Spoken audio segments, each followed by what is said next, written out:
Barbie Forteza hindi pa dapat tawagin bilang horror queen.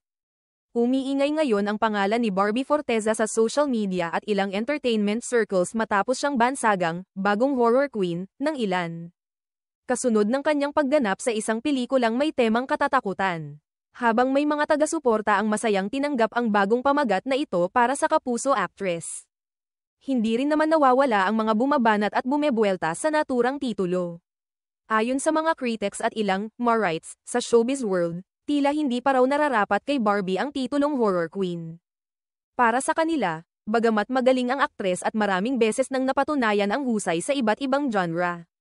Wala pa raw sapat na track record si Barbie sa mga pelikulang katatakutan upang may angat siya sa antas ng mga kinikilalang reyna ng horror sa bansa.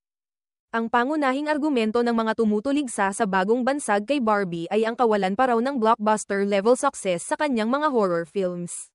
Ayon sa ilan, kahit na may talento at karisma ang aktres, hindi raw ito sapat upang bigyan agad ng titulo lalo na kung hindi pa naman nakakalikha ng pelikulang tunay na nagmarka sa takilya at sa alaala ng mga manunood.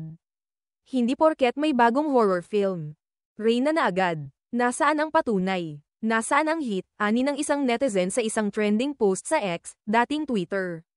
Box office queen. Di ka pwedeng maging horror queen kung one-hit wonder lang.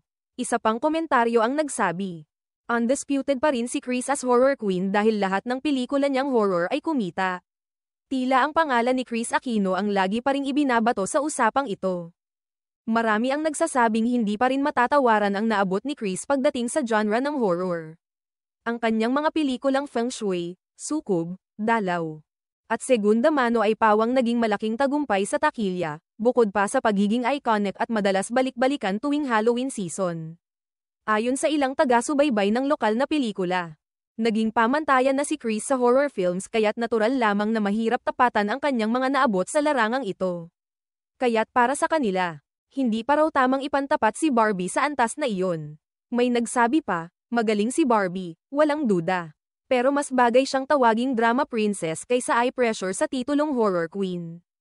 Hindi naman kailangan ng label para maipakita ang galing niya.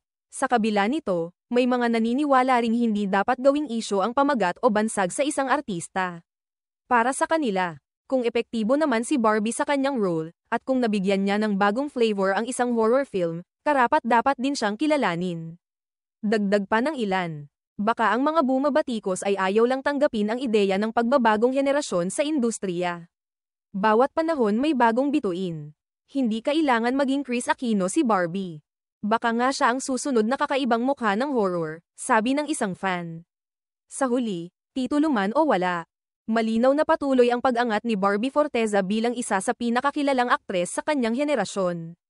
At kung patuloy siyang makakalikha ng mga pelikulang kapana-panabik at kapansin-pansin, maaaring hindi na lang siya basta bagong horror queen, baka siya pa ang susunod na pamantayan sa genre.